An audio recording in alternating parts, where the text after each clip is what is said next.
¿Qué tal, amigas y amigos? Me da mucho gusto estar nuevamente en contacto con todos y cada uno de ustedes para concluir el día de hoy esto que fueron charlas más que un curso de tanatología para tratar de ayudar a todas aquellas personas que lamentablemente han sufrido una pérdida y están viviendo esto que llamamos duelo. Creo que a todos nos ha quedado muy claro que cuando perdemos algún ser querido, cuando nos quedamos sin trabajo, cuando sufrimos una infidelidad, tenemos una ruptura sentimental, cuando aparece una enfermedad que nos cambia radicalmente la vida, estamos viviendo una pérdida. Y vivir una pérdida de ninguna manera es algo agradable, porque nos va a trastocar toda nuestra vida ordinaria y nos va a obligar a vivir de otra manera. Y digo esto porque no hay otra forma. No podemos resucitar a una persona que ha muerto y regresarla a este mundo. No podemos hacer que la ancianidad, que es fruto de la acumulación de los años, se revierta y volvamos a ser jóvenes. No podemos revertir todos los procesos quizás de enfermedad. Algunos sí, pero hay algunos que por el contrario van a ir acelerándose y nos van a ir encaminando quizás a situaciones sumamente difíciles. No podemos hacer que el amor permanezca para siempre cuando la otra persona no quiere ser fiel o cosas de este tipo. De tal manera que, ¿qué es lo que podemos hacer ante los cambios de la vida? Irnos adaptando, ir haciendo lo que hemos tenido que hacer durante este tiempo de pandemia, por ejemplo.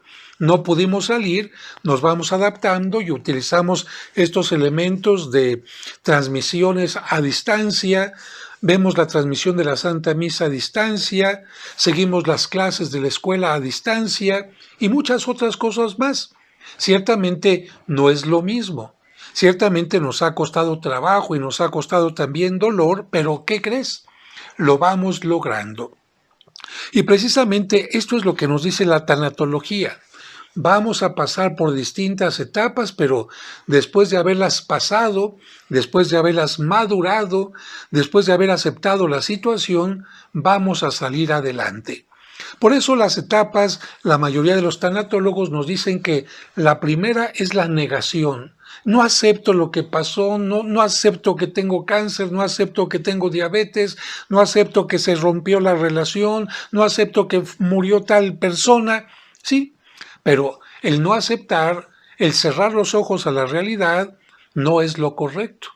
Y por eso después de esta etapa de no querer aceptar la realidad, vamos a tener que pasar por una etapa de afloración de emociones y de sentimientos, donde particularmente algunos tanatólogos subrayan la ira, el enojo por aquello que nos han quitado, por aquello que nos han arrebatado, por aquello que ha venido a cambiar drásticamente nuestra vida. Y claro, esto es algo totalmente entendible, enojarme porque estaba bien y ahora no estoy tan bien, porque estaba más o menos bien por lo menos y ahora me encuentro sumamente mal. Y por eso estoy enojado, pero además de estar enojado, me puedo sentir triste, me puedo sentir impotente y pueden aparecer otras emociones también como la culpa, de las cuales ya hemos hablado en las sesiones anteriores.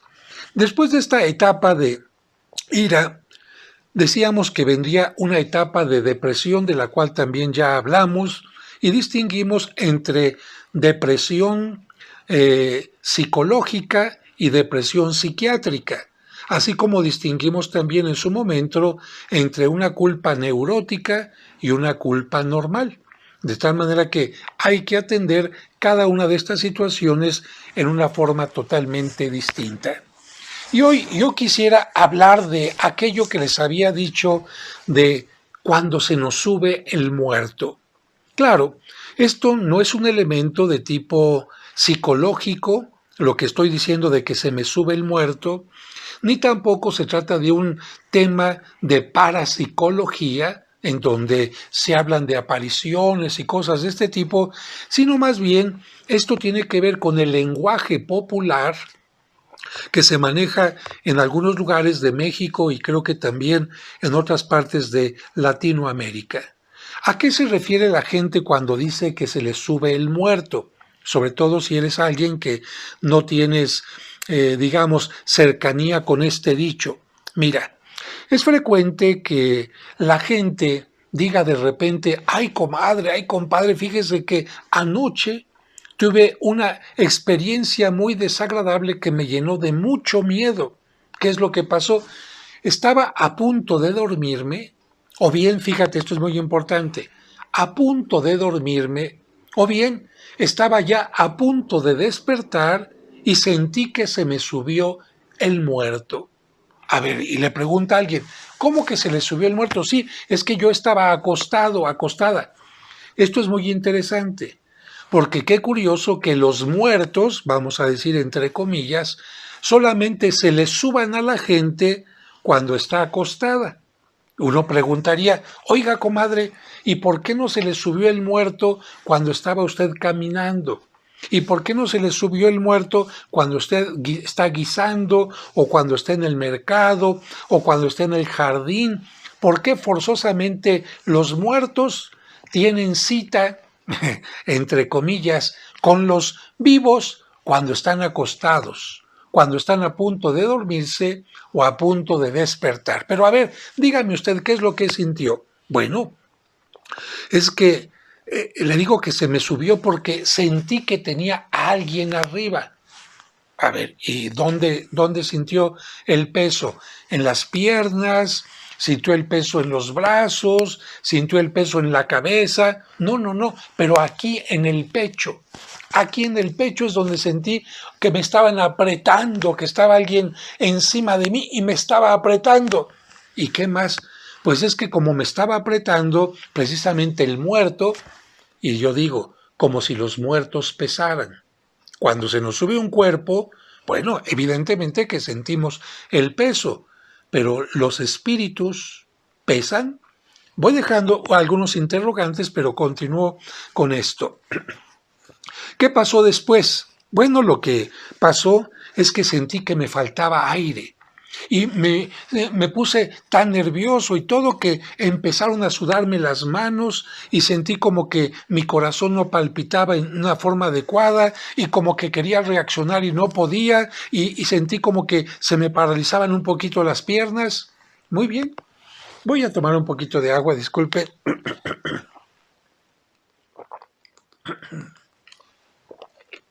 La voz la tengo un poco cansada desde algún tiempo y bueno, vamos a seguir adelante, disculpen.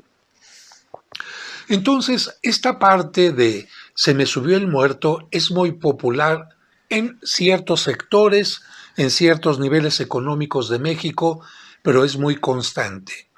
Y yo les diría a ustedes, miren, ya perder a un ser querido es muy delicado. Y yo sé que algunos de ustedes quisieran tener un contacto con aquella persona que ha fallecido, pero un contacto agradable.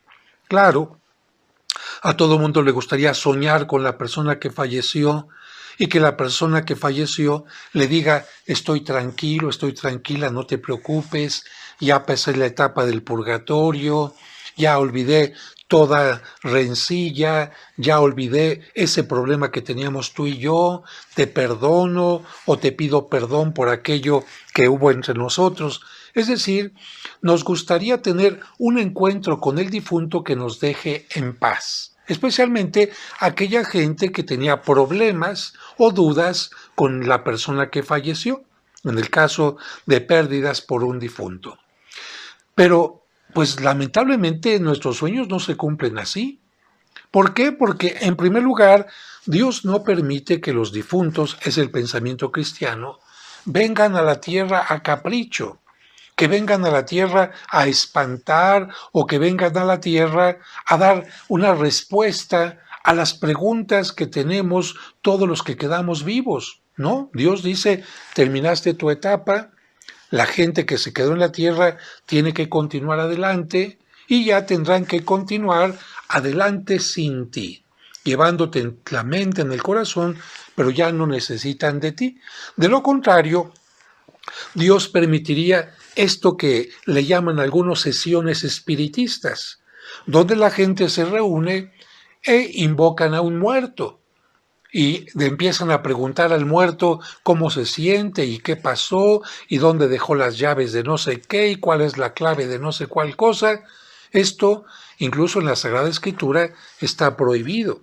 Está considerado un pecado muy grave estar queriendo invocar a los muertos, porque finalmente es no aceptar que estas personas cumplieron ya con su etapa terrena y nosotros tenemos que continuar adelante.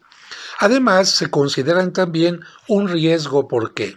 Porque, a ver, vamos a suponer que yo estoy en la sesión espiritista, ¿verdad? En aquella mesa donde hay que tomarse de las manos y donde supuestamente una persona se deja poseer por el espíritu del muerto para que el muerto hable. Bueno, fíjate, ya desde aquí empezamos a dudar. ¿Quién me dice a mí realmente que la persona que está sirviendo para que se le meta el muerto es una persona honesta? Ya desde ahí. Porque yo puedo decir, ¡ay! Se me metió el muerto de no sé quién. Sí, pero ¿cómo compruebo realmente? Algunas personas que dicen que tienen estos elementos de poder recibir a un muerto en ellas, en realidad se ha comprobado que son charlatanes y que gracias a pláticas que tuvieron con las personas que les están pidiendo esta sesión, pueden saber de qué se trata y decir, están nerviosos porque se murió, quieren que sepan que está en paz. O que hay problemas en la familia, pues sí, cuídate de la familia. En fin, algunos mensajes muy generales que se podrían aplicar a cualquier situación, pero no me quiero meter aquí en este punto, sino en este. Suponiendo que hay un muerto que responde, yo te preguntaría a ti, ¿cómo le podías preguntar a ese supuesto difunto que es él? ¿Cómo te demuestra a través de su carnet de identidad, de su IFE, de su pasaporte?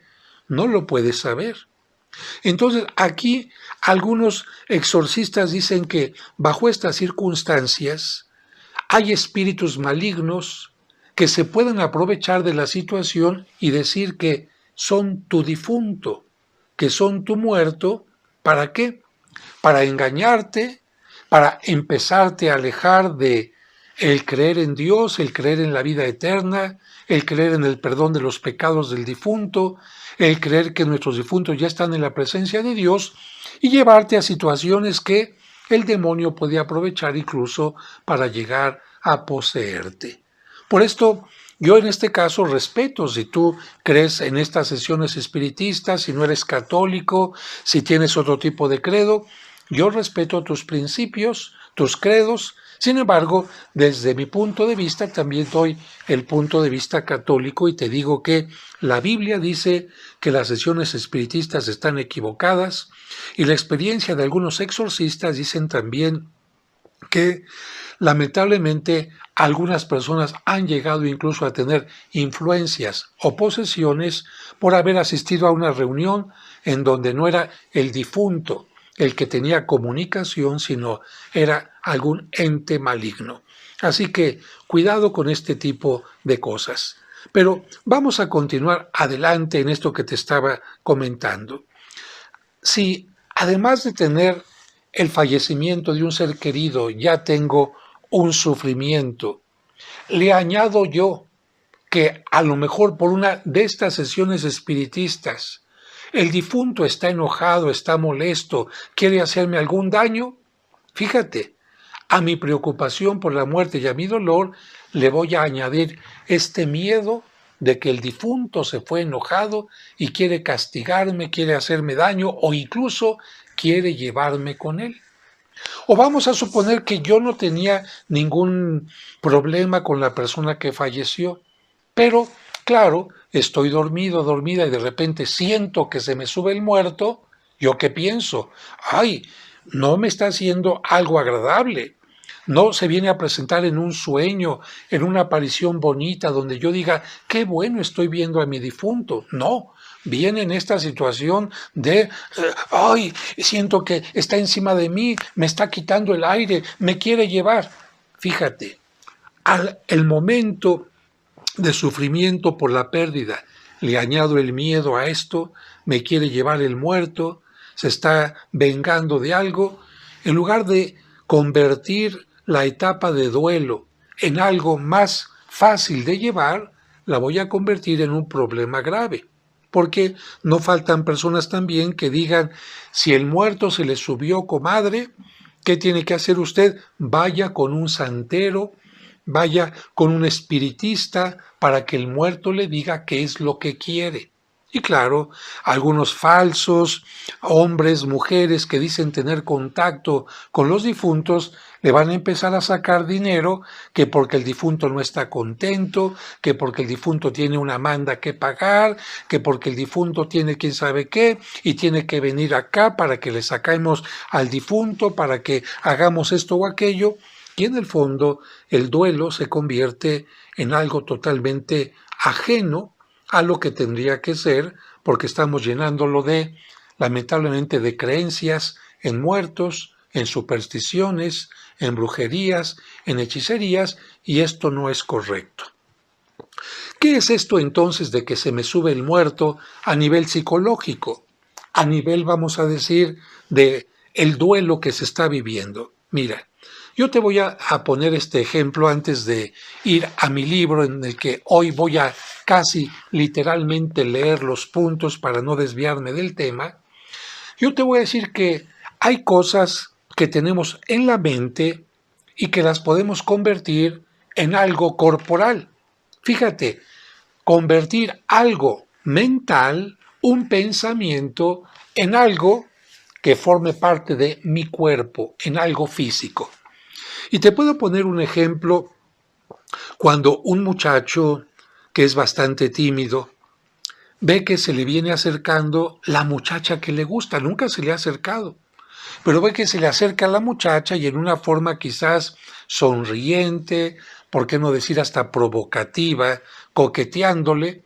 Y fíjate, este muchacho que tiene miedo a qué me va a decir, que me va a proponer algo o viene a decirme que hice algo que no le gustó o qué. Bien, este muchacho empieza a sentir que las manos le sudan, empieza a sentir que el corazón le empieza a palpitar más y cuando se acerca a la muchacha incluso se pone rojo de la cara, se sonroja. Fíjate, sus pensamientos, sus miedos, sus angustias, sus preocupaciones, sus deseos de poder platicar con aquella mujer o sentirse incapaz de hacerlo, ¿en qué se convirtieron? Pensamientos se convirtieron en palpitaciones, se convirtieron en sudoración, se convirtieron en enrojecimiento. Lo mismo te puedo decir también de una persona que a lo mejor acaba de ver una película de terror y en su mente lleva la imagen de alguien que se escondía detrás de las puertas, alguien que se escondía debajo de la cama, alguien que hacía tal ruido. Y bueno, la persona llega al edificio donde vive y las escaleras para subir están apagadas o con poca luz. Esas escaleras la persona las sube ordinariamente, constantemente, pero normalmente lleva en su mente otras cosas, despreocupada, pero en esta ocasión lleva el asesino, el que se esconde, el secuestrador, el muerto, el Drácula, el hombre vampiro. Y claro, la persona va subiendo las escaleras y ¿qué es lo que va pasando? Los pensamientos, el miedo se empieza a convertir también en palpitaciones, en sudor, en sentir, no sé. Bien, esto precisamente es algo que manejo en mi libro y digo así, la angustia se hace física. Y voy a ir leyendo para que me entiendas mejor. La relación entre mente y cuerpo es mucho más fuerte de lo que imaginamos. Por eso, los antiguos médicos griegos acostumbraban platicar con sus enfermos para saber el origen de sus males. Descubrieron que en muchas ocasiones los males físicos son propiciados por la propia mente. En la época actual, también hay enfermos que, más que un medicamento, buscan a un médico que les escuche y con el que puedan desahogar sus penas para reducir su repercusión física. El cuerpo reacciona de acuerdo con lo que sucede en nuestro mundo interno. Cuando nos sentimos apenados, el rostro se sonroja. Por el contrario, empalidecemos cuando sufrimos algún susto, padecimientos como gastritis, una úlcera, insomnio, diarrea, estreñimiento, vómito, dolor de cabeza, falta de interés sexual, disfunción eréctil, etc., son propiciados quizás por algún pensamiento que tenemos nosotros en nuestro interior que no hemos resuelto, como grandes frustraciones, pérdidas, preocupaciones, tristezas o enojos. Recordemos que nuestro cuerpo no es ajeno a lo que sucede en nuestro interior. La relación cuerpo-mente es muy profunda y por eso se habla de somatización.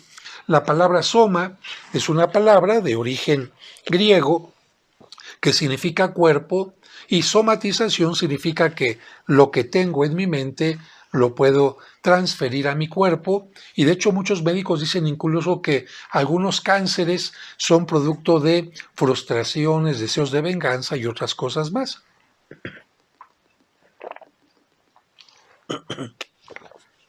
Disculpen nuevamente. El trastorno de somatización es un diagnóstico psiquiátrico que se aplica a quienes se quejan constantemente de síntomas físicos que no tienen un origen físico identificable. Es decir, aquellas personas que van con el médico, les hacen análisis y resulta que no les encuentra nada y sin embargo la persona se sigue sintiendo mal en alguna u otra parte de su organismo. En estos casos, la persona expresa como signo físico sus conflictos psicológicos. Los pacientes con somatización recurren a muchos médicos con el deseo de encontrar el tratamiento que imaginan necesitar, pero como su problema no es físico, no encuentran un remedio verdadero y permanente hasta que descubren la causa mental que ocasiona su malestar. Esta causa puede provenir de pérdidas o cambios que a simple vista parecerían intrascendentes. Y luego cuento aquí una historia de una mujer que recientemente se había casado con el que ahora es su esposo. Pero fíjate cómo era su realidad. Ellos vivían en una ciudad cercana a la Ciudad de México que se llama Querétaro. Una ciudad pequeña que se puede transitar rápidamente, no hay mucho tráfico. Él y ella, como esposos, estaban felices. ¿Por qué? Porque él sale a trabajar y le da tiempo de regresar a casa a comer. Es una ciudad pequeña. Sale temprano y llega también a casa a cenar, platican, conviven. La casa de los familiares de ella está muy cerca, de tal manera que ella en las mañanas puede salir a visitar a los familiares por parte de ella o también a los familiares por parte del nuevo esposo, que también viven muy cerca. No ha pensado tener hijos porque como tiene varios sobrinos, tanto de un lado como del otro, con eso se siente feliz y cómoda. Su tiempo se la pasa muy contento, de tal manera que conviviendo con estos de la familia de acá o con los de acá, se siente feliz. No tiene más amigas.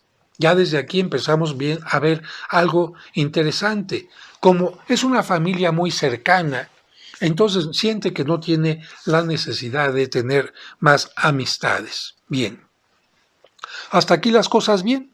Además, la relación incluso íntima es bastante buena porque como el esposo trabaja en las horas adecuadas, pero no llega cansado en exceso, llega temprano, pues la intimidad también funciona muy bien. Sin embargo, las cosas cambian, porque un día su esposo viene a la Ciudad de México y en la Ciudad de México, en la parte más importante de la empresa que está en esta ciudad, lo ven como un muy buen prospecto para que ocupe un cargo ejecutivo. Y entonces le ofrecen que venga a la Ciudad de México, que tome este nuevo cargo y le ofrecen una casa bastante lujosa que él puede escoger, le ofrecen un auto y por supuesto le ofrecen un maravilloso sueldo. Claro, cuando él llega a Querétaro y le cuenta esto a su pareja y a las dos familias, todo el mundo dice, qué bueno, una casa grande, automóvil de lujo, mucho dinero, vamos a poder viajar, vamos a poder comprar muchas cosas, es algo increíble. Y entonces la pareja se viene a vivir a México.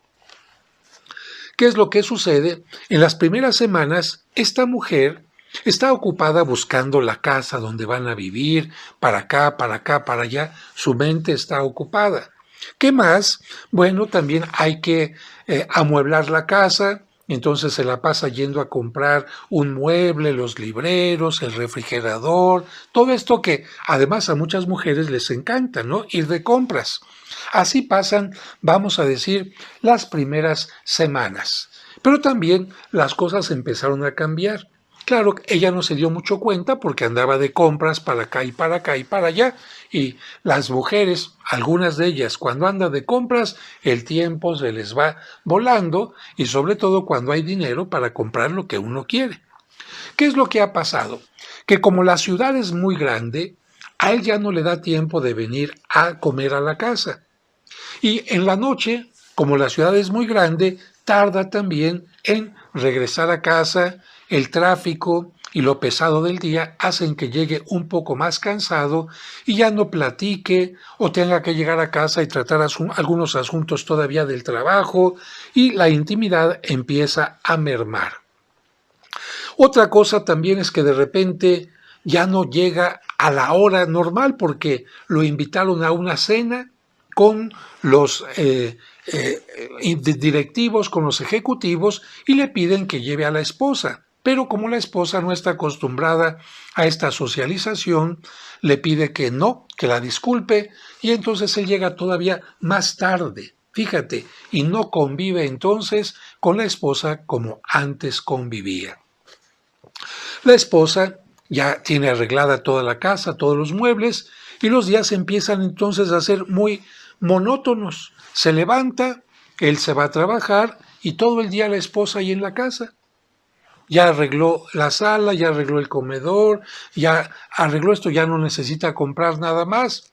Y la esposa, que estaba acostumbrada a salir a platicar con los papás, ya no puede, con los suegros tampoco, les habla por teléfono, pero no es lo mismo, y aquí es donde empiezan las cosas a cambiar. Fíjate, todo esto, ¿para qué? Porque ella empieza a sentirse mal de repente, con urticaria, comenzó en algunas partes del cuerpo, con insomnio, a lo mejor de repente tiene problemas de estreñimiento o de diarreas, tiene algunos problemas de este tipo que hacen que el esposo le diga, pues vamos con el médico para que te revise. El médico la revisa y ve que no hay ningún problema, dice seguramente es un poco de estrés, todo va a estar bien. Sin embargo, estos elementos físicos se vuelven cada vez más constantes, más recurrentes, y el esposo le dice, vamos a un examen más exhaustivo, que te saquen sangre, que te vean si tienes amibas, en fin, examen completo, y sin embargo, ella, bueno, recibe algunas vitaminas, algunas cosas que le puedan fortalecer, pero sigue sintiéndose mal. Hasta que el esposo le dice, vamos con un amigo que está viviendo ya aquí en Querétaro y él es especialista médico, van con él y ella en un momento determinado, cuando el doctor le dice, ¿y cómo se ha sentido? Además de los exámenes, por eso los médicos es importante que pregunten, platíqueme un poquito de su vida.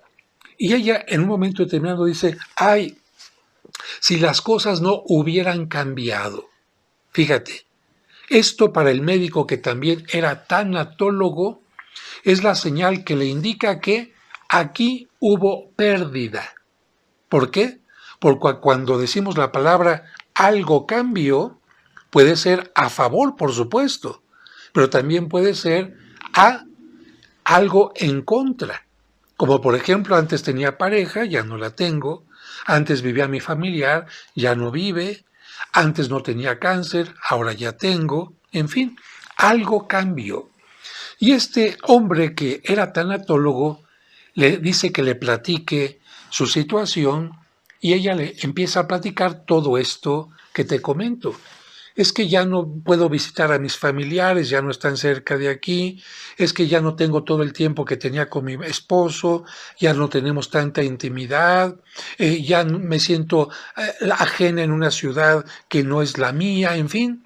Entonces, una pérdida, otra y otra, y este hombre dice, sus problemas no son corporales, sino que sus problemas son ¿qué? Sus problemas son de la mente y por el duelo, por la pérdida que está viviendo.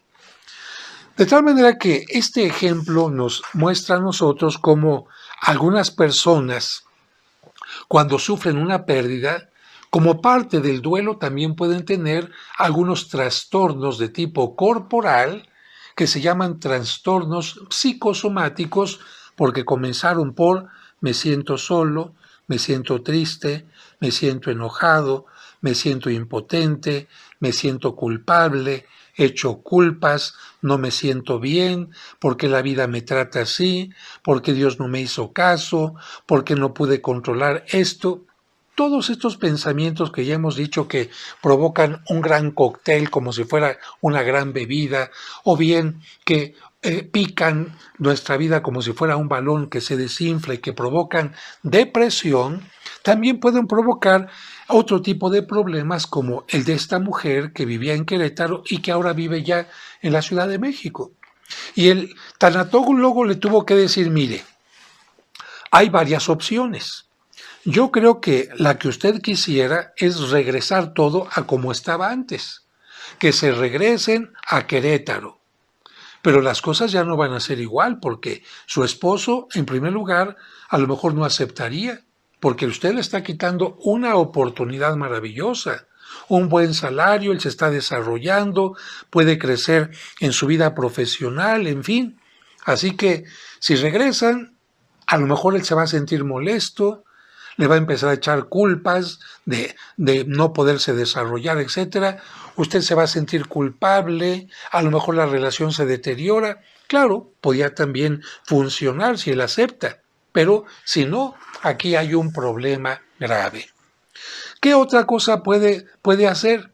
Que usted se quede como está hasta ahora, encerrada en la casa, enojada, esperando que regrese en la noche, en fin, renunciando a ir a las cenas con él, no teniendo amistades, conformándose con llamadas por teléfono con sus familiares. Eso puede ser también, pero yo no se lo recomiendo. Lo que sí le recomiendo es que acepte la pérdida. Ya no están en Querétaro, ya no tienen el tiempo que tenían igual que antes, ya no se puede trasladar de la misma manera él hasta donde vive usted como lo hacía antes, pero que vamos a aprender a negociar. Es decir, saque usted la parte positiva de lo que está viviendo. Por ejemplo, yo le diría, si su esposo toda la mañana se la pasa trabajando, bueno, usted puede a lo mejor dormir un poquito más, pero después ¿qué? Inscríbase en un club para que haga ejercicio. Tome algún curso también. Hay tantos cursos de cocina, tantos cursos de bordado, tantos cursos de comunicación, cursos de idiomas. Tome un curso. Hágase más profesional en la vida, ¿no? Tenga mejores relaciones con sus amigas. Al meterse a un curso va a tener nuevas relaciones y va a enriquecer sus relaciones. Va a tener amigas con las que a lo mejor los días que no hay curso se va a tomar un café o simplemente platican y se van enriqueciendo una con la otra. ¿Qué otra cosa puede hacer en la tarde? A lo mejor si quiere puede ver algo de televisión, puede prepararle una cena muy sabrosa a su marido, poniendo en práctica lo que ha tomado como curso. Puede tener un trabajo en línea. También puede ofrecer un trabajo. A lo mejor usted puede ser profesionista. ¿Qué otra cosa puede hacer? Entrar a un voluntariado. Como puede ver, el hecho de que la vida haya cambiado no significa que forzosamente sea para mal. Y esto es exactamente lo que hizo esta mujer. Vivió su proceso de duelo, negación, ira, enojo, emociones, culpas, etcétera, pero afortunadamente ahora es una mujer que incluso va a las reuniones a las que se negaba al principio y feliz de la vida porque va estrenando un vestido nuevo, sabe platicar muy bien con las esposas de los otros ejecutivos, ha aprendido normas de etiqueta, ha viajado con su esposo al extranjero también, a conferencias y a muchas cosas más, y es una mujer totalmente cambiada gracias a una pérdida que supo manejar adecuadamente. Con esto nosotros entendemos que esta parte de negociar es, ¿me voy a quedar todo el tiempo llorando por mi pérdida? ¿Me voy a quedar haciéndome la víctima? ¿Me voy a quedar echando culpa a la vida, a Dios, a los demás? ¿Voy a quedarme con el deseo de que todo regrese a como estaba antes, ensoñándome con ensoñaciones de que va a regresar el difunto, de que aquella persona con la que rompí forzosamente tiene que venir, que aquella enfermedad o la ancianidad que tengo ahora se me va a convertir en juventud? Yo no creo que esto sea lo más correcto. Lo más correcto es negociar. Bien, me quedé soltera, ya no tengo una pareja porque rompió conmigo, me quedo así o empiezo a buscar una nueva pareja. Me quedé viudo, me quedé viuda y todavía soy joven. Puedo decidir si quiero vivir la viudez todo el tiempo o después de un tiempo determinado, yo lo determino, quizás empiezo una nueva relación. Y yo puedo decidir si esa nueva relación concluirá con el matrimonio o concluirá únicamente con una buena amistad, hasta ahí se llegue, y otras cosas más. Bueno, terminó mi trabajo, me quedaré esperando a que me vuelvan a llamar de la misma empresa. No, no hay trabajo de lo que yo normalmente estoy buscando, pues qué tal si estudio y me hago chef, o estudio y me hago a lo mejor peluquero, o estudio y me hago mecánico, o estudio, no sé. Pero la cosa es negociar y preguntarme, ¿qué voy a hacer? ¿Hasta cuándo, como decía aquel tanatólogo que les dije en las primeras sesiones, hasta cuándo quiero sufrir? ¿Hasta cuándo me voy a quedar aferrado a una etapa a una época, a una situación que ya no voy a poder seguir viviendo? Esto es precisamente la negociación. Y después de que se hace la negociación, la persona vuelve a enfrentarse a la vida con una nueva actitud para vivir profundamente cada momento, cada etapa, cada relación, sabiendo que todo, absolutamente, es fugaz y pasajero. Pero no como aquella persona, ay padre, pues si ya con esta pérdida entendí que todo se va, que todo pasa, que nada permanece, ¿para qué me vuelvo a enamorar? ¿Para volver a llorar? ¿Para qué vuelvo a tener otro trabajo? ¿Para perderlo? ¿Para qué me vuelvo a curar? ¿Para volverme a enfermar? Oh, caray, yo creo que esta actitud no es para nada la positiva. La positiva es más bien, perdí, quiero volver a ganar. Tuve una buena relación, quiero tener más buenas relaciones de amistad. Perdí un trabajo, voy a buscar un nuevo trabajo. De tal manera que no me quedo en lo que perdí, sino en lo que puedo ganar, en lo que tengo. Esto es algo muy importante. Pero regreso un poquito a esta parte de lo del muerto, porque alguna gente va a decir, ya nos dejó picados, como se dice en México, pero no continuó con el tema. Bien, miren, síntomas del pánico y lo que es el pánico. La expresión terror-pánico proviene de la cultura griega. Bueno, cultura griega. Algunos de ustedes sabrán que dentro de la mitología griega había dioses y semidioses y una gran cantidad de personajes que incluso podían tener mitad del cuerpo con forma de animal, mitad del cuerpo con forma humana, como los centauros que tenían parte del cuerpo con caballo y parte del cuerpo con cuerpo humano. También los sátiros que tenían una parte del cuerpo como si fueran cabras y otra parte del cuerpo como si fueran humanos. Pues bien, había entre esos personajes uno llamado Pan, P-A-N, Pan. Y este personaje tenía una flautita. Bueno, esta flauta, y todavía hasta nuestros días una flauta de madera, le llaman la flauta de Pan. Yo pensé cuando era niño que era de verdad una flauta hecha con pan y que uno se la comía, pero no, la flauta de Pan era de madera o de otro material y servía únicamente para tocar en la escuela. Esta flauta de Pan, por este personaje, tenía algo muy particular. ¿Qué hacía este personaje Pan? Este personaje se ponía en los caminos. Imagínate, el personaje se ponía en un camino que llevaba a un punto claro, a un punto seguro, a un punto bien marcado. Cuando nosotros sabemos que vamos por un camino correcto, ¿cómo vamos? Seguros, tranquilos, en paz, ¿no?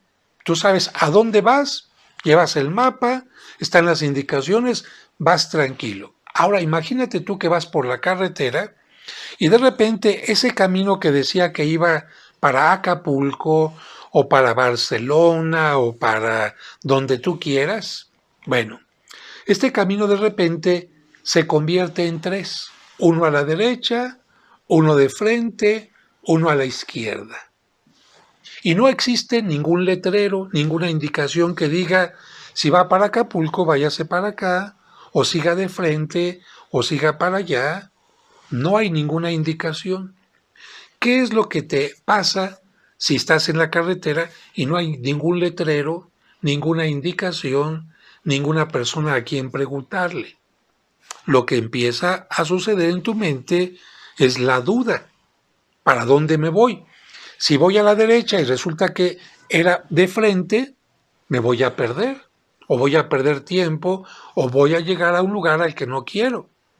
Y si voy para esta parte y resulta que era para la otra, y además, no sé, me habían dicho que el camino era seguro, pero que si tomaba uno equivocado, había barrancos, un puente se había caído, en fin.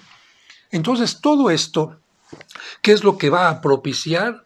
Duda, miedo, inseguridad y todas estas emociones negativas que no son para nada agradables. ¿Qué es lo que propiciaba estas emociones? La flautita de Pan. Cuando alguien llegaba a esta encrucijada, cruce de caminos, por eso llamamos una encrucijada cuando no sé qué hacer, cuando una persona llegaba a esta encrucijada, este Pan tomaba su flautita y... ¿Y qué es lo que hacía la flauta? Hacía que la gente se llenara de pánico. Pánico. De tal manera que la palabra pánico tiene su origen en la antigua Grecia y precisamente paralizaba, de acuerdo a los griegos, al viajero, y esto era paralizarlo por el miedo a lo desconocido. Desconozco hacia dónde voy, desconozco qué camino tengo que tomar, desconozco qué va a pasar y entonces va a ocasionarme pánico. Y continúo con lo que dice mi libro. El hombre contemporáneo, ya no los griegos, sigue sintiendo miedo y pánico cuando su vida se vuelve inestable por las pérdidas. Inestable por las pérdidas. Y pongo aquí un ejemplo. Julieta tuvo un embarazo de alto riesgo y perdió a su primer bebé antes del parto. A su depresión y molestias en el cuerpo se añade un pensamiento recurrente sobre lo que ha perdido. Por más que intenta distraerse, surge constantemente el recuerdo del bebé perdido.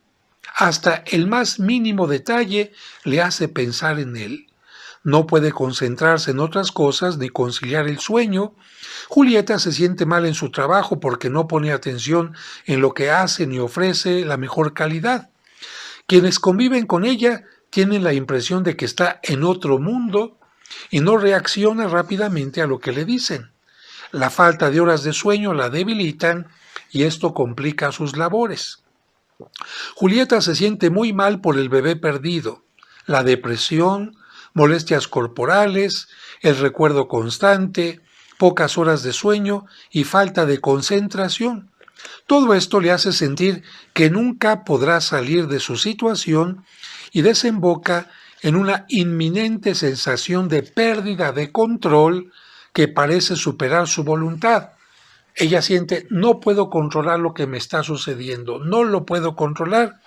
Y falta de control mina su autoconfianza y seguridad y hace que se preocupe por su salud mental. Me estoy volviendo loca, no voy a poder salir adelante con esto, me estoy volviendo obsesiva, no. Este pensamiento, me estoy volviendo loco, me estoy volviendo loca, no puedo con lo que me está pasando, hace que ella se llene de pánico. Los ataques de pánico son trastornos de la ansiedad, sensaciones repentinas de terror sin algún motivo aparente. De repente la persona se llena de mucho miedo. Cuando una persona siente que pierde su estabilidad emocional, cree perder el control, siente que pierde la razón, comienza a preocuparse sobre su salud mental, tiene miedo y puede caer en el pánico. El temor a lo desconocido o a algo incomprensible puede paralizarla. Bien.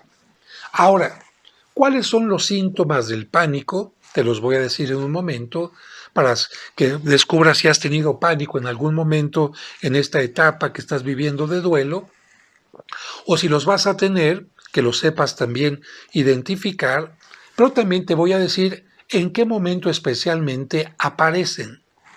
Los seres humanos necesitamos dormir. Cuando estamos despiertos, nuestra conciencia está perfectamente bien ordenada, o por lo menos más o menos.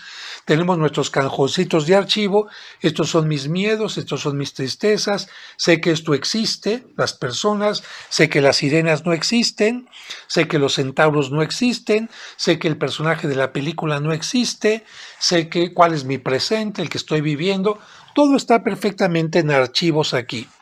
Cuando me duermo, no. Cuando me duermo, todos los archivos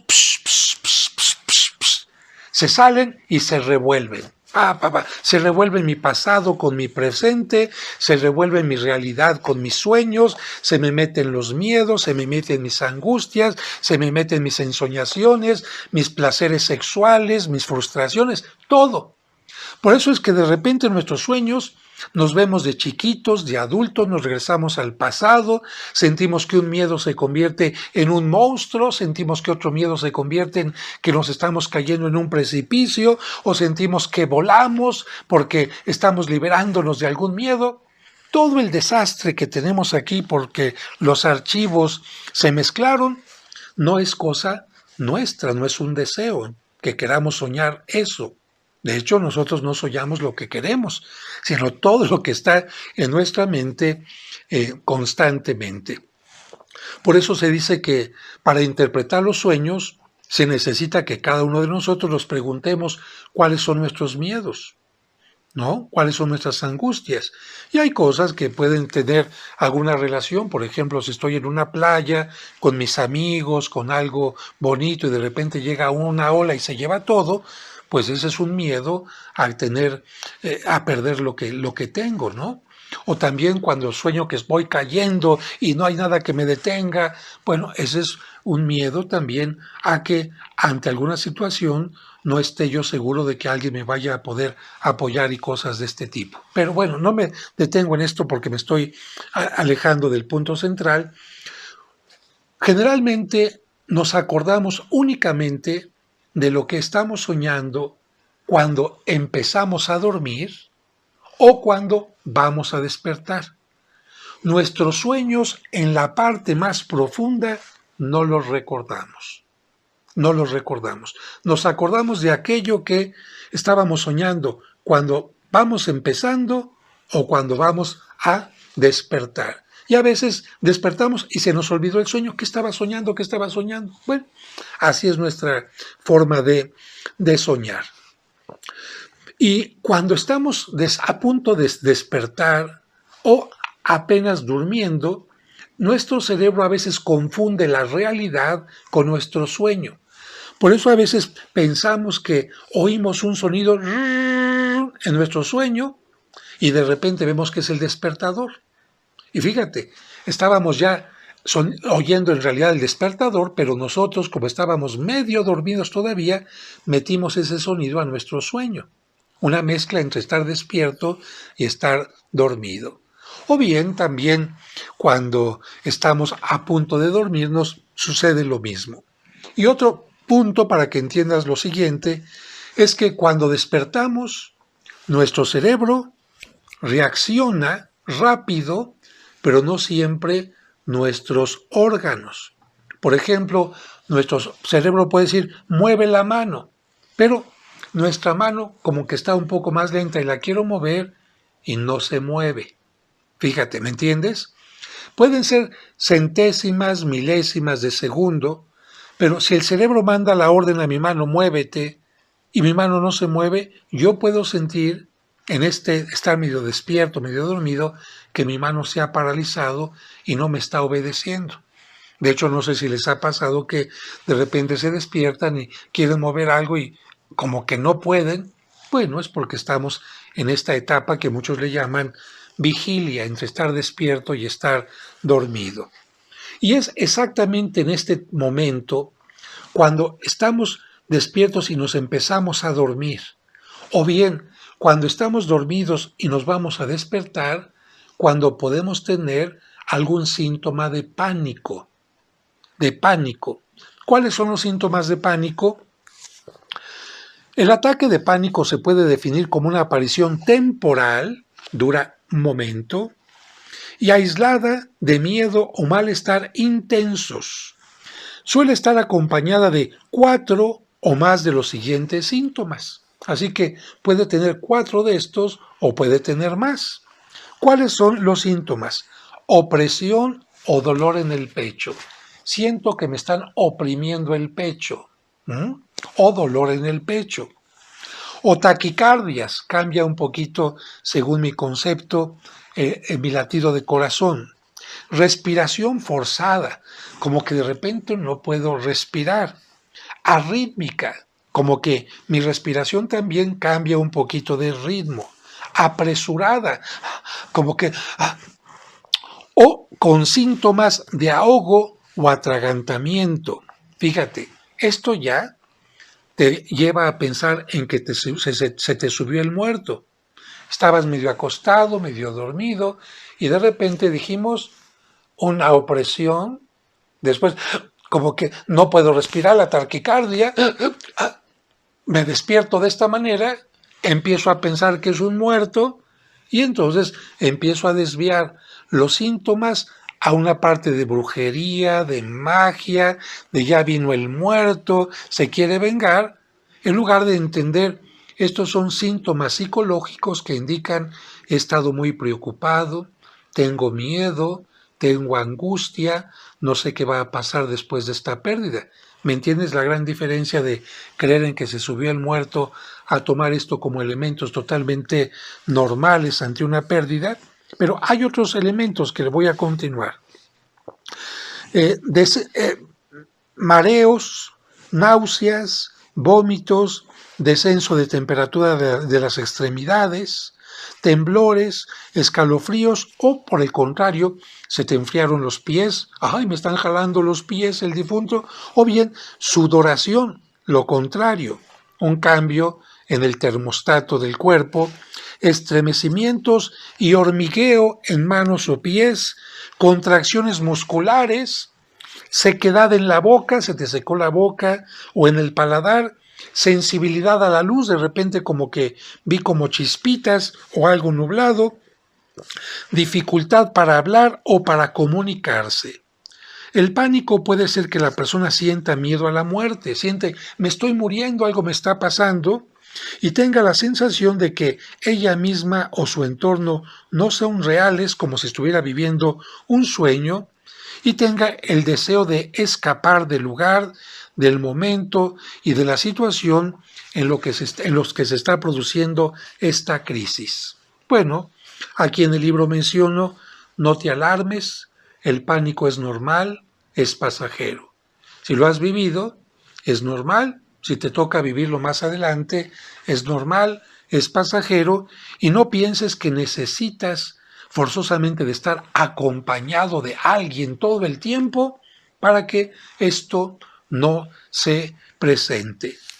Estés acompañado o con alguien, especialmente se puede presentar en estos momentos que te he mencionado, antes de dormir, antes de despertar, con tranquilidad, y vas a estar adelante, y poco a poquito el pánico va a ir desapareciendo, se puede presentar unas cuantas veces y vas a salir adelante. ¿Cuándo vas a salir adelante del pánico? Mira, regreso al ejemplo. Voy por el camino, de repente se bifurca 1, 2, 3, 4, 5. Aquí me viene la flautita del pánico. ¿Qué va a pasar conmigo? ¿Y si me pierdo? ¿Y si no llego a donde quiero? ¿Y si voy a un puente roto? Bien. Cuando aparece alguien y me diga, mire, el camino que tiene que tomar es este, y todo va a estar bien. Está muy bien pavimentado, hay puentes, hay señales, hay todo. En ese momento, el dios Pan, el griego Pan, desaparece con su flautita. ¿Por qué? Porque tengo seguridad. Por esta razón, es muy importante poner en nuestra mente, estoy pasando por un momento difícil ante esta pérdida, pero todo va a estar bien. Voy a lograr superarme. Voy a lograr vivir sin esta persona que era parte de mi vida. Voy a lograr superarme en otro trabajo. Voy a lograr estar bien de la mejor manera posible con esta enfermedad que estoy viviendo. Voy a lograr estar bien con este divorcio que era necesario, con esta decisión que tuve de separarme de la persona infiel o lo que sea. Voy a estar bien. En ese momento desaparecerás tú al pánico porque ya no tienes inseguridad, ya no tienes miedo, ya no tienes inestabilidad. Y después de esto, voy llegando ya a la parte final de este curso con lo siguiente. Una vez que hemos negociado con nuestra vida, ¿qué voy a hacer con esta pérdida? ¿Me voy a quedar con ella? Voy a tomar, como ya dije hace un momento, lo mejor de esta etapa que viví para aprovecharla en lo que viene después, y voy a tomar la mejor actitud ante la vida. Te va a costar un poquito de trabajo, pero vas a ir saliendo. Poco a poquito vas a dejar de pensar tanto en lo que perdiste, poco a poquito vas a tener menos enojo, poco a poquito vas a tener menos tristeza, poco a poquito vas a tener menos depresión, poco a poquito vas a echar menos culpas, poco a poquito tu cuerpo se va a sentir más fortalecido, va a volver el hambre, va a volver el sueño, va a volver la tranquilidad, el pánico va a desaparecer, poco a poquito vas a empezar a ver la vida con mayor esperanza, poco a poquito vas a empezar a aceptar una invitación a salir, una invitación a ir a una fiesta, y poco a poquito vas a decirle a los demás, viví una pérdida, y si tú la estás viviendo, vas a decirles, vas a salir adelante. El dolor siempre lo vamos a llevar conmigo, con nosotros, como una pequeña piedra que tomamos y la metemos a la bolsa de nuestro vestido, de nuestro pantalón, de nuestro saco, y de repente se nos olvida un poquito, pero cuando volvemos a meter la mano nos damos cuenta que ahí está. Ahí están todas las pérdidas que hemos tenido, pero salimos adelante. Y cuando llegue la última pérdida, que será nuestra muerte, vamos a hacer lo mismo. Vamos a decir, ¿qué hago con la muerte que se me presenta? ¿La tomo como una tragedia? ¿La tomo como un castigo? ¿La tomo con enojo, con coraje, con rabia? ¿O la quiero negar? No va a venir. No. O la tomo con madurez y digo, voy a vivir los últimos días que Dios me da, si no eres creyente, que la vida me da, de la mejor manera, dando gracias por la vida, dando gracias por el bien y por el mal. Como Edith Piaf en aquella canción de Rien de Rien, todo lo que viví en la vida fue para mi bien, para aprender, para ser humilde, para compartir, para madurar, para levantarme, para dar gracias, para descubrir aquello que estaba equivocado, para corregirlo, para, en fin, todo lo que he vivido y todo con lo que he vivido ha sido una gran bendición, y cuando llegue ese momento final será mi broche de oro para terminar en paz mi existencia. Como dice una parte que pongo aquí en el libro, el Salmo: el Señor es mi pastor, nada me puede faltar. Él me hace descansar en verdes praderas. Me conduce a las aguas tranquilas y repara mis fuerzas.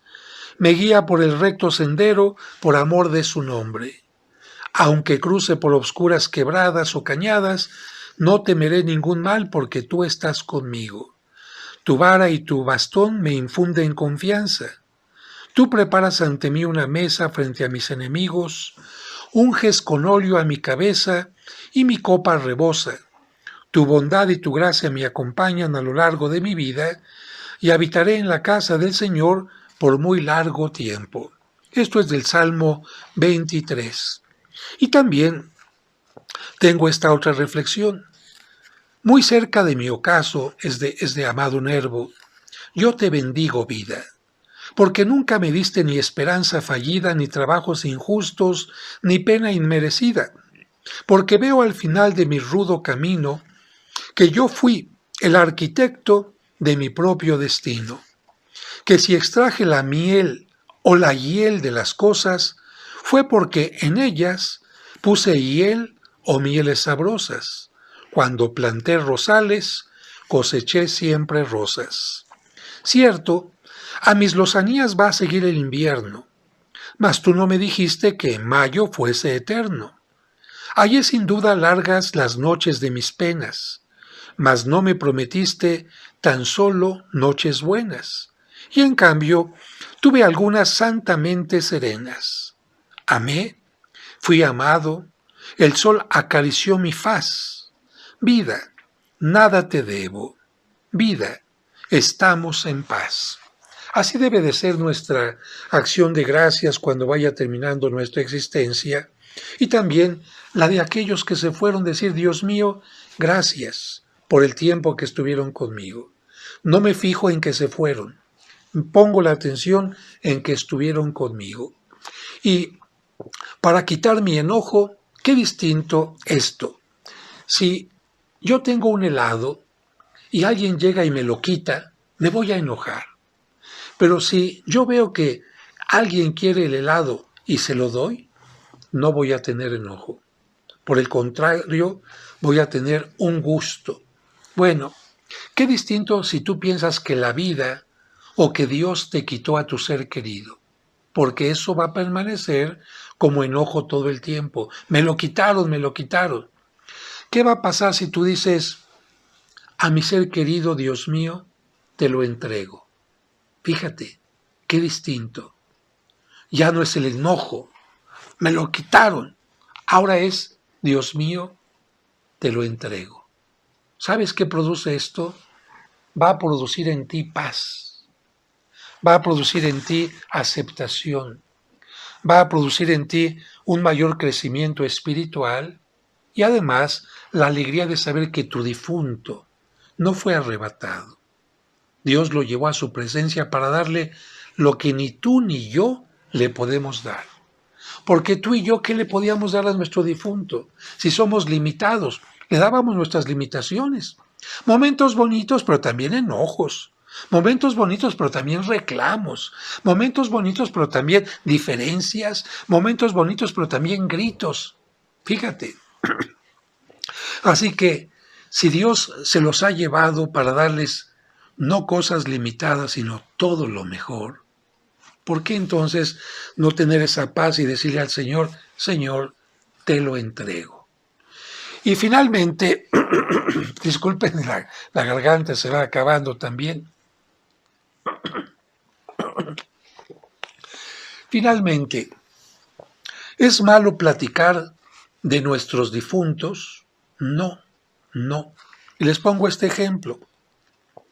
Un músico lamentablemente perdió la vida y sus compañeros músicos visitaron a la esposa para todo lo que tiene que ver con el funeral y el entierro y cosas de este tipo. Algunas semanas después fueron a visitarla también, ahí en donde se reunían cuando vivía el músico, donde está su piano, donde componían y cantaban algunas cosas. Pero ahora que fueron a visitar a la esposa, pensaron, no hay que hablar del difunto. ¿Para qué? Para no recordárselo, para no ocasionarle tristeza, porque si no se va a poner a llorar. Y resulta que la siguiente vez que fueron, pues sí hablaron de la casa, hablaron de las noticias, hablaron del frío, hablaron de la situación económica. Muy bien. La siguiente vez igual. La tercera vez la mujer les dijo, les agradezco mucho, pero ya no vengan, ya no vengan.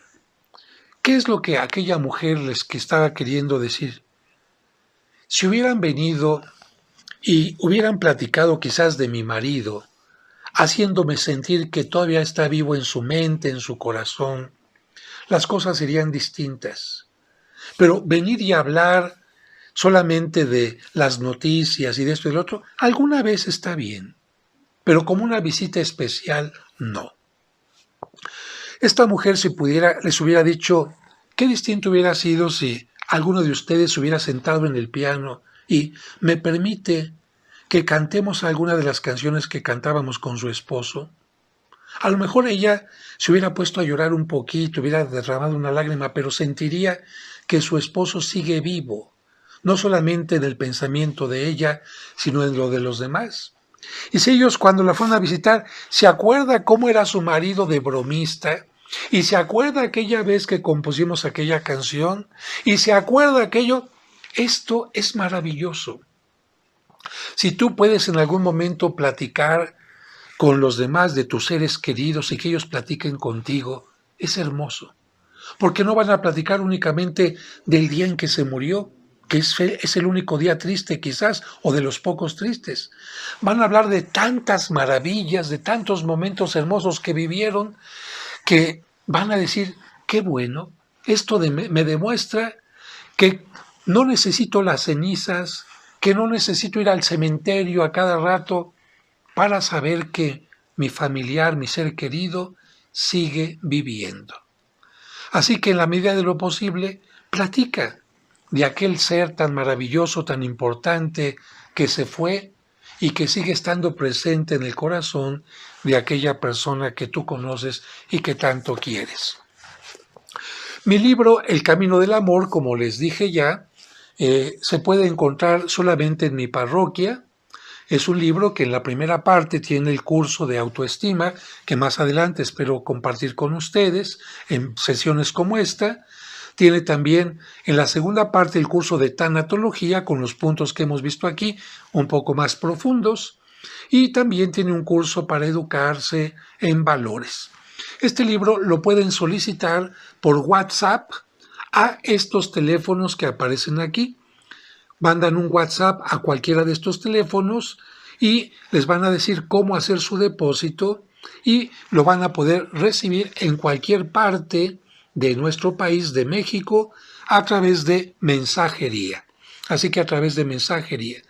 Para las personas que no viven en México, no tengo la oportunidad de enviarlo, pero sí podemos enviarlo versión vía iBook. Es decir, se les envía, no sé cómo se llama el archivo o el link, no sé qué, para que ustedes en su computadora lo puedan tener no como PDF, porque como PDF es muy complicado buscar las páginas. En cambio, como iBook o como book, pues ustedes van a poderlo ver en su laptop, en su computadora, en su ebook, como ustedes gusten. Y esto es una forma de apoyarles. También pueden solicitarlo a través de estos teléfonos de WhatsApp o a través de mi correo electrónico que es padrejosedejesús@hotmail.com padrejosedejesús@hotmail.com. Y agradezco a todos también los que han ayudado para que estas transmisiones se den. a través de alguna ayuda económica en el superchat, que como ustedes han visto, todavía ahorita pueden, si alguien lo desea, dar alguna ayuda económica. Ahí donde está el chat, en la parte de abajo aparece un signo de pesos o de moneda. Ahí le pican ustedes, le dan clic y aparece la opción para que con su tarjeta de crédito puedan hacer la donación por el importe que ustedes quieran, por muy mínimo que sea. Así que es la forma de ayudar, y quiero concluir este curso con una carta. Siempre en los cursos de tanatología se le pide a la gente que haga una carta pensando que en estos días perdería la vida. ¿Qué querría decir en esta carta? A la vida, a sus seres queridos, a Dios. Es un ejercicio bueno y yo los invito a que lo hagan. En la medida de lo posible, un día piensen y digan, ¿qué dejaría yo escrito? ¿Qué me gustaría que leyeran los demás cuando me muriera para que estuvieran en paz, en tranquilidad, en armonía? ¿Qué puntos quisiera subrayar? Bueno, yo hice una carta, no es para cuando me muera, pero es una especie de ejemplo, y la puse en mi libro de cuentos. También está aquí en El Camino del Amor, pero está en mi libro de cuentos. Los invito a que, ahorita que termine esta conferencia, va ligado inmediatamente, vean, escuchen esta carta y ojalá que les ayude. Que Dios les ayude, que Dios les bendiga, que puedan superar pronto su duelo. Y bueno, me enviaron también la lista de todas las personas que se han unido a esta transmisión de México, Estados Unidos, Canadá, Puerto Rico, Argentina, Chile, Nicaragua, Honduras, de España, de Noruega también. Bueno, de todas las partes les agradezco muchísimo, muchísimo, y los invito a que le pongan, por favor, like a todos los videos que vayan viendo de mi canal. Esto es muy importante, pónganles like y compártanlos con todos aquellos que ustedes quieran hacerlo. Que Dios les bendiga, y con ustedes, carta para el día de mi muerte.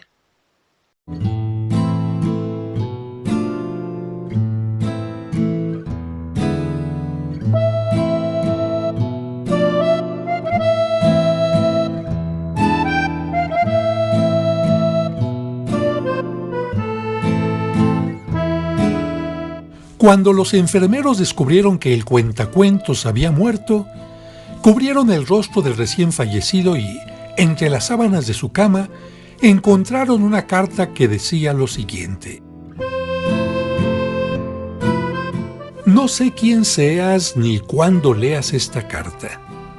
Únicamente sé que tienes una vida terrenal que ya no tengo yo. Tal vez ahora tenga una vida mejor. O quizá esté convertido en hada, pero lo cierto es que tú vives, y por eso es importante que en realidad vivas en serio. Te confieso que me fue muy difícil afrontar la muerte porque el hombre es semejante a un gran árbol.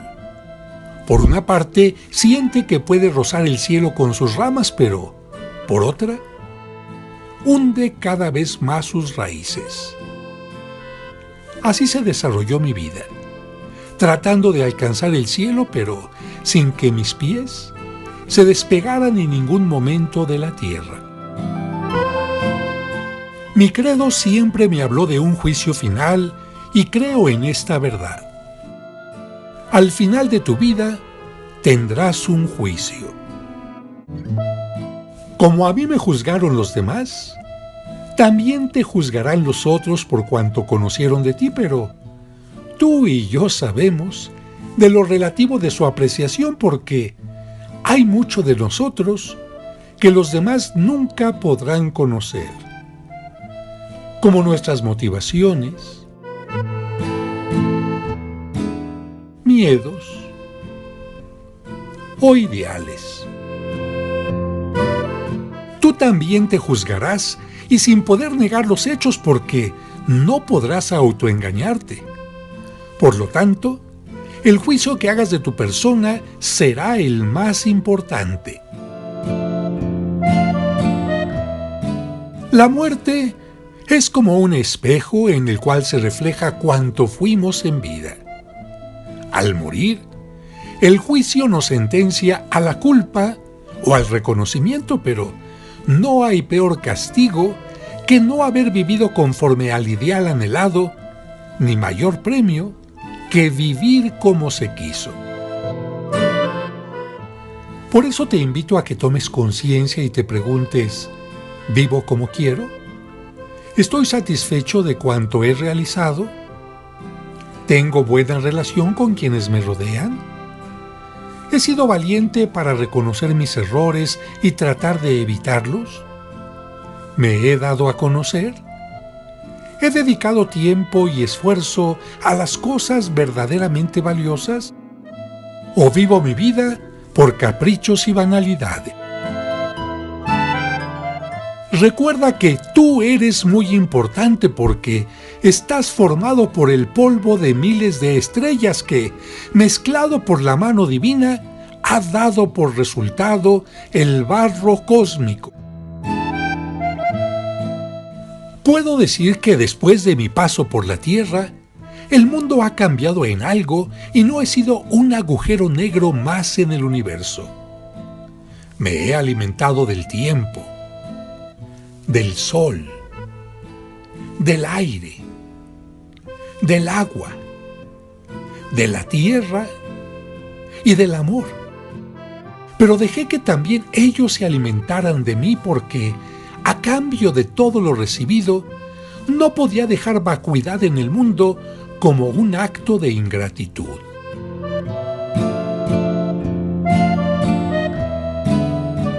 Mi sonrisa aumentó la armonía sinfónica de las galaxias.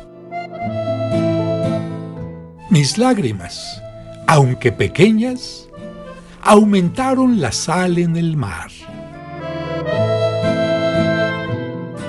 Mis letras se han unido a la sabiduría del universo. De tal manera que, cuando buscas la sabiduría, te encuentras con una parte de mí. Cuando escuchas la música del viento, a mí me escuchas.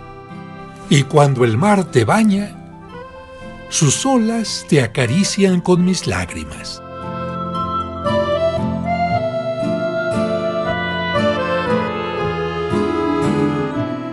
Me siento feliz de haber pasado por este planeta llamado Tierra, de haber elegido las alas de la inmortalidad, aunque su precio haya sido un trabajo continuo mezclado con duda, cansancio, desesperación, sangre y sudor. Me siento feliz de haberme llenado de Dios y de sus bendiciones porque, caminando junto a Él, pude entender el sentido de las cosas más contradictorias y, solo alimentándome de Él, pude dar a otros el amor que esperaron de mí. Me siento feliz de haber podido participar del dolor del grano que se muere para convertirse en pan, del dolor de la uva pisoteada para alegrar a los demás con su vino, del dolor del parto que es capaz de entregarnos la vida, del llanto que produce el amor, de la enfermedad y el sufrimiento que fueron capaces de mostrarme mi verdadero valor y fuerza. Conocí el valor tan alto del sufrimiento y fui capaz de ofrecerlo como mi mejor joya para el embellecimiento de la creación. Tuve dudas y fui feliz. Tuve dolor y fui feliz. Tuve angustias y fui feliz. Tuve en tal cantidad y fui feliz. Porque en el momento final pude observar que, en la balanza de mi vida, no fue mayor el bien o el mal porque era yo quien daba peso a las cosas. Por eso, quisiera invitarte a que cada día lo vivas como el mejor de todos y le des la verdadera importancia a las cosas. No te amargues ni te envanezcas para que en el momento de cerrar tus ojos, por el sueño o la muerte, puedas descansar en paz. Un día dirán por ti y por mí aquella frase que sintetiza toda una vida. Dale, Señor, el descanso eterno y brille para él la luz perpetua. Pero pregúntate si merecerás tal petición porque ¿puede descansar eternamente quien nunca trabajó? ¿Puede tener la luz eterna quien siempre se alimentó de oscuridad? Por eso ahora que gozas de la vida, trabaja. Esfuérzate. Busca siempre la luz y será tuya la paz y la armonía del universo.